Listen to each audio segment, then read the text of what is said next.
보시나요? 네, 보여요. 제가 오늘 발표드릴 논문은 작년에 발표됐던 이 트랜스 GNN이라는 모델에 대해서 발표드리도록 하겠습니다. 컨텐츠는 다음과 같고,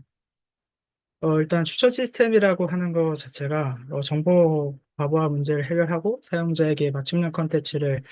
제공한다는 건데요. 사용자 아이템 간의 상호작용을 통해 사용자 선호도를 학습하는 것이 핵심입니다. 이와 관련해서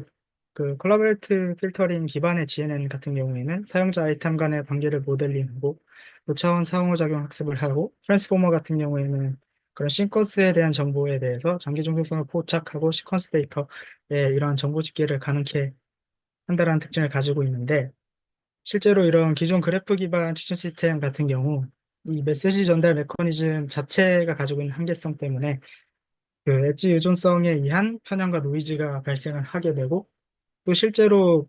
GNN 같은 경우는 레이어를 깊게 쌓을 수 없는데요. 그 구조 특성상. 이런 특성 때문에 긴 시퀀스를 학습하기가 어렵습니다. 근데 이에 반해 트랜스포머 같은 경우에는 이런 이 긴 시퀀스를 포착할 수는 있지만 실제로 이제까지 있어 왔던 트랜스포머는 그래프 구조 정보를 효과적으로 활용하지 못한다라는 얘기로 시작을 하는데요. 이에 따라서 그 각각의 그 GNN이라는 거 트랜스포머의 장점을 좀 결합한 모델인 트랜스 GNN을 제안하고자 한다라고 하고 있습니다. 실제로 이러한 트랜스 GNN을 보완을 함에 있어서 고려해야 될 점을 세 가지를 꼽는데 어텐션 샘플링 모듈을 할 때 있어서 가장 관련성 있는 노드를 어떻게 샘플링을 할지 그리고 두 번째가 가장 중요하다고 보이는데 트랜스포머와 GNN을 이 콜라보레이트 필터링이라고 하는 태스크 하에서 어떻게 효과적으로 합칠 수 있을지 그리고 애초에 이 어텐션 샘플링을 하는 계산 자체가 굉장히 높은 계산성을 요구하는데 이것을 어떻게 해결할 수 있을지에 대한 얘기를 하고 그 모델에 대한 특징은 뒤에서 더 세부적으로 설명드리도록 하겠습니다. 그래서 그래프 기반의 콜라보레 필터링 같은 경우에는 애초에 추천 시스템이라고 하는 그 태스크를 그래프로 표현하는 것이 구조화하는 것이 어느 정도 타당하기 때문에 발전을 했는데 실제로 이러한 그래프 기반의 콜라보레 필터링이 멀티 오더 커넥티비티 인포메이션을 포착할 수 있기 때문에 좀 더 정확한 추천 결과를 보여줘 왔습니다. 그 이유가 이런 메시지 전달 스키마를 사용하기 때문인데요. 실제로 이런 GNN이 콜라보레 필터링에서 좋은 성능을 달성했지만 그래프류 네트워크가 가는 자체적인 한계인 그 레이어를 늘릴 수 없게 됨에 따라서 이런 리세티브 필드가 제한적이다라는 단점을 가지고 있습니다. 실제로 트랜스포머를 이용한 추천 시스템 같은 경우에서는 앞서 설명드렸다시피 그러한 그 아이템 간의 모든 관계성을 고려한다는 점에서 이러한 아까 이 리스티브 필드 측면에서는 장점을 갖지만 이제까지 존재하는 트랜스포머 구조가 그래프 데이터에 특화되어 있지는 않다라는 전물 백그라운드로 들면서 진행을 하는데요. 전체적인 메소돌로지는 다음과 같고 그에 대한 설명을 보시면 실제로 여기서 제시하는 세 가지의 메인 스트럭처가 있습니다. 어텐션 샘플링 모듈과 포지셔널 인코딩 모듈, 트랜스 GNN 모듈이 있는데 어텐션 샘플링을 하는 이유 자체가 임의적 유사성과 그래프 구조 정보를 고려해서 각 중심 노드에 가장 관련성이 높은 노드를 샘플링 하겠다라는 거고요. 그다음 포지셔널 인코딩 같은 경우에는 트랜스포머 자체적으로 그래프 토폴로지를 좀 더 반영할 수 있도록 하기 위해 한 추가적인 정보를 포지셔널 인코딩으로 주겠다라는 점이고 트랜스 GNN이라고 하는 것은 트랜스포머와 GNN, 아까 그림에서 보다시피 트랜스포머와 GNN을 번갈아 가면서 쌓는데 그 쌓는 데 있어서의 그 과정을 에 대한 타당성인데 GNN 레이어의 리스티 필드를 확정하고 어텐션 샘플링 인포메이션을 효율적으로 집계하기 위해서 트랜스포머 레이어를 쌓고 그 다음에 GNN 레이어를 통해서 그래프 구조 정보를 인식하도록 한다고 하고 있고 실제로 이렇게 업데이트된 그 정보를 어, 계속 업데이트하는 방식을 샘플 업데이트라는 용어를 통해서 설명을 하고 있습니다. 그 각각 요소를 자세히 봐보시면 어텐션 샘플링 모듈 같은 경우에는 실제로 이러한 어텐션 샘플링을 함에 있어서 전체적인 유저 아이템 인터랙션 그래프를 추천 시스템 내에서는 고려할 필요가 없는데요. 오히려 이렇게 고려했을 경우에 부적절한 그 관계까지 그 전체 데이터를 고려함으로써 부적절한 관계가 들어왔을 때 오히려 서브 옵티멀한 퍼포먼스를 보여줄 수도 있기 때문에 오히려 그 중심 노드를 정하고 그 중심 노드에 대해 관련성 있는 샘플링을 하겠다라는 게 어텐션 샘플링 모듈의 목적인데요. 그에 대한 유사성을 기본적으로 노드 어트리뷰트 매트릭스를 그냥 매트릭스 멀티플리케이션을 통해서 정한 시멘틱 시밀러리티 매트릭스를 정하고 근데 여기에서 유저에 대한 프리퍼런스를 고려하기 위해서 이 A라고 하는 에디전트 매트릭스 인접 행렬까지 고려함으로써 최종적인 시밀러리티 매트릭스를 다음과 같이 정의를 하고 이 시밀러리티 매트릭스를 정의한 것에 대해서 아이번스의 로우에 대해서 내가 몇 개의 노드를 고려하겠다라는 그 K는 일종의 하이퍼 파라미터고 거기서 그러니까 시밀러리티가 가장 높은 것에 몇 개 끊겠다라고 하는 게 여기서 제시하는 attention 샘플링의 주변 노드에 대한 셋이라고 보시면 됩니다. 그 다음 포지셔널 인코딩 모듈인데요. 여기서 포지션 인코딩이라고 하는 이유 자체는 말씀드렸다시피 트랜스포머 구조에서 이 그래프 토폴로지를 잘 적용하기 위해서 정보를 더 추가적으로 주는 개념인데 여기서 첫 번째로 준 게 쇼티스 패스라고 해서 그 유저 아이템 자체가 가지고 있는 그 근접성을 고려하기 위함이고 실제로 그래프 내에서 사용하는 그 쇼티스 패스 알고리즘을 사용을 한다고 하고 그 추천 시스템 특성상 나오는 그래프가 스파스 그래프이기 때문에 거기서 사용하는 존슨 알고리즘이라는 것을 사용해서 쇼티스 패스를 구한다고 하고 그렇게 구한 포지셔널 인코딩에 대해서 NLP를 태우는 걸 최종적으로 포지셔널 인코딩으로 사용한다라고 하고요. 그리고 디그리 기반인데요. 디그리라고 하는 게 그래프에서 그 한 노드에 대해서 연결된 엣지의 수라고 보시면 되는데 그것이 그 더 많이 연결될수록 인기 있는 아이템이다라고 볼 수 있기 때문에 추천 시스템 특성상이 디그리를 고려하기 위해서 디그리 베이스 포지셔널 인코딩도 적용을 하고 또 페이지 랭크라고 해서 그래프 자체 내에서 가지고 있는 인플루언스를 측정하는 것을 고려하기 위해서 페이지 랭크도 고려한 포지셔널 인코딩 이 세 가지를 다 고려하는 방식으로 포지셔널 인코딩을 준다라고 하고 있는데요. 실제로 아까 그런 방식으로 구한 것에 대해서 단순히 이 어그리게이션을 한다 했는데 어그리게이션은 여기서 벡터 컨캐티네이션 그러니까 각각 구한 그 벡터를 컨캐티네이션 한 상태를 사용을 하고 최종적으로 NLP를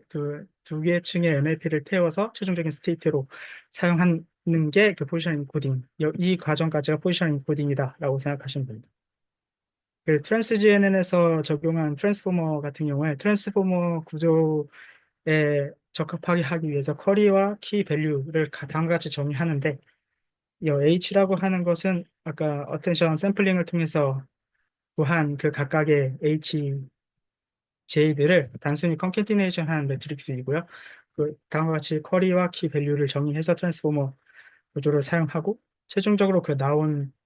것에 대해서 GNN을 태우는데 이 GNN을 태우는 방식은 그 일반적인 GNN과 똑같습니다. 메시지 패싱을 하고 최종적으로 그 주변 노드에 대해서 컨비네이션을 하는 방식으로 GNN을 구성을 하고요. 그리고 이러한 GNN을 통해서 나온 그 정보에 대해서 최신 정보를 업데이트하고 그 업데이트한 과정을 다시 트랜스포머에 넣기 위한 과정이 샘플 업데이트 서브 모듈인데요. 여기서 두 가지 방식을 제안을 합니다. 랜덤워크 베이스드 업데이트 같은 경우에는 기본적으로 그 랜덤워크 방법을 그대로 차용을 하는데 여기서 그 관련성 있는 노드를 어떻게 정의하느냐의 차이인 거고 랜덤워크 같은 경우에는 실제로 내가 고려하고자 하는 길이만 정하고 그 길이에 대해서 실제로 랜덤워크에서 계산하는 그 트랜지션 프로버빌리티를 통해서 관련성 있는 노드를 세팅을 하고 그 업데이트된 정보를 가지고 다시 트랜스포머를 적용하는 방식이고요. 메시지 패싱, 여기서 논문에서 쓴 메시지 패싱을 메인으로 사용하는데 메시지 패싱은 하나의 과정을 통해서 사용을 하게 됩니다. 아까 중심 노드에 대해서 처음에 서브 샘플링을 한 그 노드에 있는 그 노드가 그 샘플링된 노드를 중심 노드로 보고 다시 샘플링을 했을 때에 생긴 그 샘플이 원래 그 중심 노드와도 관련이 있다라는 그런 과정을 가지고 진행을 하고 실제로 그 과정에 따라서 그냥 그 샘플링을 한 합집합을 적용하는 방식으로 적용하는 게 메시지 패싱 기반의 업데이트입니다. 최종적으로 로스 펑션은 다음과 같은 페어와이즈 랭크 로스를 사용한다고 하고요. 이에 따라서 이 컴플렉시티에 대한 분석을 진행을 하는데 실제로 일반적으로 GNN에서 적용하는 어텐션 샘플링 모듈이 Ns케어인데 여기서 추가적으로 하는 연산이 쇼티스패스가 아까 그 인코딩 방식 중에 세 가지 중에서 가장 많이 드는 방식이 쇼티스패스인데 설명드렸다시피 존슨 알고리즘과 힙 옵티마이제이션 하면 이 정도까지 줄일 수 있다고 하고 그 일반 GNN에 비해서 러닝을 할 때 추가적으로 드는 연산은 트랜스포머 레이어와 이 서브 샘플 업데이트라고 볼 수 있는데 이 트랜스포머 업데이트하는 것은 어텐션 샘플 넘버에 대해서 그러니까 노드 수에 대해서 리니어하게 증가하고요. 그리고 메시지 패싱과 랜덤 워크를 뭘 사용하든지 간에 메시지 패싱을 적용할 때도 이 노드로부터 정보를 그냥 단순히 받아오는 방식으로 하기 때문에 그 에버리지 디그리만큼만 늘어나고 랜덤 워크 같은 경우에도 그 아까 그 정의 내린 그 길이만큼만 더 코스트가 들기 때문에 여기서 주장하는 건 일반적으로 GNN보다 더 추가적인 연산을 하니까 컴플렉시티가 증가하는 건 맞는데 그 증가한 정도가 리니어하다라는 것으로 충분히 사용 가능한 모델이라고 주장을 하고 있고 그리고 이 트랜스 GNN이라고 하는 것 자체가 그 GNN이라고 하는 모듈 GNN이라고 하는 것 자체에서 그래프의 동형성을 판단한다고 했을 때는 이 1-WL 테스트라는 거와 유사하다고 합니다. 그런데 이걸 기반으로 했을 때는 다음과 같은 두 가지 그래프 동형성을 판단할 때 똑같다고 판단을 하는데 트랜스 GNN 같은 경우에는 특수한 그 포지셔널 인코딩을 적용했기 때문에 예를 들어서 여기서는 쇼티스 패스를 만 가지고 생각을 했을 때 이 자기 자신에 대해서 자기 자신에서 0 여기는 떨어진 거리가 1 3 떨어진 거리가 3개씩 떨어져 있다. 고 여기 쇼티스페이스 요거 기준을 봤을 때는 자기 자신 제로 1, 2, 3으로 다른 값이 나오기 때문에 이 두 가지 그래프를 구별할 수 있다는 점에서 일반 GNN보다 더 표현력이 좋다라고 주장하고 있습니다. 다음은 실험인데요. 추천 시스템에서 가장 많이 사용하는 5가지 데이터셋에 대해서 적용하고 있고 이쪽으로 갈수록 더 큰 데이터셋이라고 보시면 됩니다. 그리고 퍼포먼스 매트릭 같은 경우도 추천 시스템에서 가장 많이 사용하는 리콜과 NDCG를 가지고 비교를 하고 있습니다. 그리고 베이스라인 모델도 여러 가지 종류의 모델을 적용을 하고 있는데 오토 인코더 기반의 모델과 GNN 기반, 그리고 하이퍼그래프, 셀프 슈퍼즈 러닝, 그리고 하이퍼그래프의 트랜스포머를 적용한 이 모델의 5가지 종류로 나눈 모델에 대해서 비교를 하고 있고 여기서 세팅한 모델 자체는 트랜스포머 3개에 대해서 그 사이사이에 GNN 레이어를 각각 하나씩 끼워서 총 5개의 레이어로 된 모델을 사용했다고 하고 GNN은 그래프 세이지를 사용했고 아까 업데이트하는 방식 중에 메시지 패싱, 랜덤 워크가 아닌 메시지 패싱을 사용하고 어테션 샘플링과 넘버 오브 헤드는 다음과 같이 적용했다고 하고 있고 나머지 그 외의 파이브 파라미터는 그리드 서치를 통해서 최적화시킨 것에 대해서 실험을 진행했다고 설명되어 있습니다. 그에 따른 전반적인 성능에 대한 비교인데요. 여기서 맨 왼쪽엔 어쨌든 트랜스 GNN이 가장 높은 성능을 모든 데이터셋에서 보이고 있는데 오토 인코더 같은 경우에는 사실 그래프 구조 자체를 완벽하게 포착하는 모델이 아니기 때문에 이 모델에 비해서 트랜스 GNN이 더 높다라고 설명을 하고 있고 또 이 NGCF, 라이트CN, GCCF와 이 GH 간의 성능을 비교해 보면 데이터가 커질수록 하이퍼그래프 모델이 더 그 성능이 좋아지고 있는데 이것은 고차 및 글로벌 그래프 연결을 포착하는 능력의 차이에서 기인한다라고 설명을 하고 그에 따라서 트랜스 GNN 같은 경우도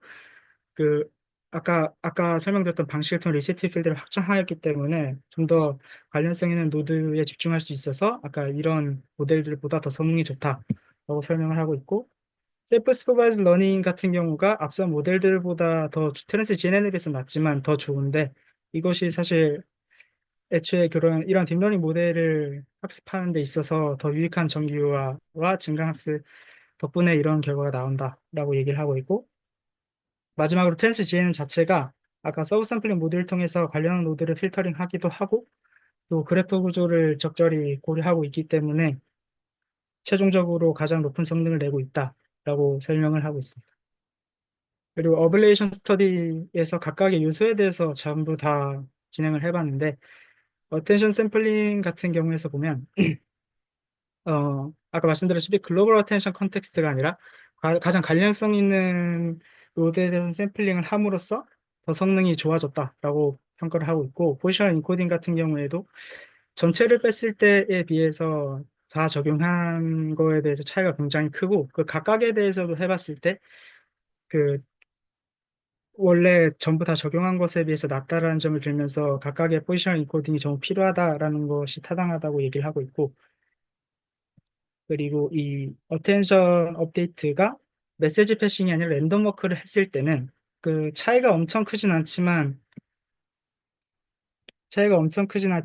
그 랜덤 워크를 단순히 적용했을 때는 엣지 자체의 노이즈를 그대로 고려하기 때문에 이런 결과가 나온다고 설명을 하고 있고요. 그리고 메시지 패시 아예 그 이런 어텐션 업데이트를 안 했을 경우에는 좀 더 많이 차이가 나는데 그것은 최신 정보를 업데이트 해주지 않고 그냥 예전 정보에 대해서 진행을 한 꼴이 되기 때문에 이런 결과의 차이가 나타난다라고 설명을 하고 있습니다.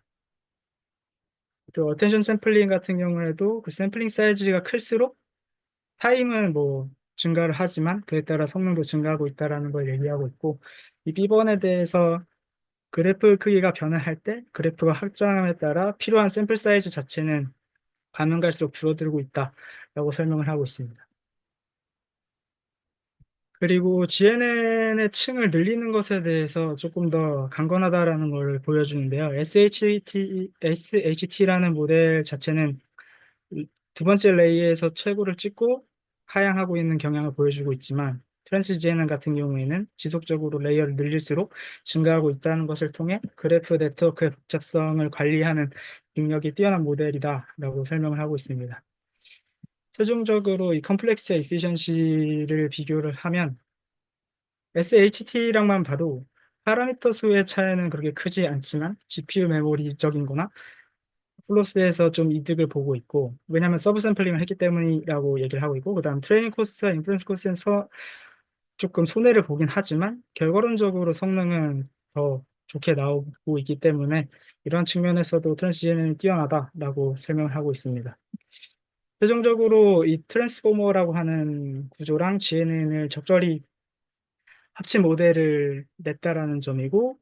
그에 대해서 또 이 관련 샘플링을 할 때 아까 랜덤워크와 메시지 패싱 방식을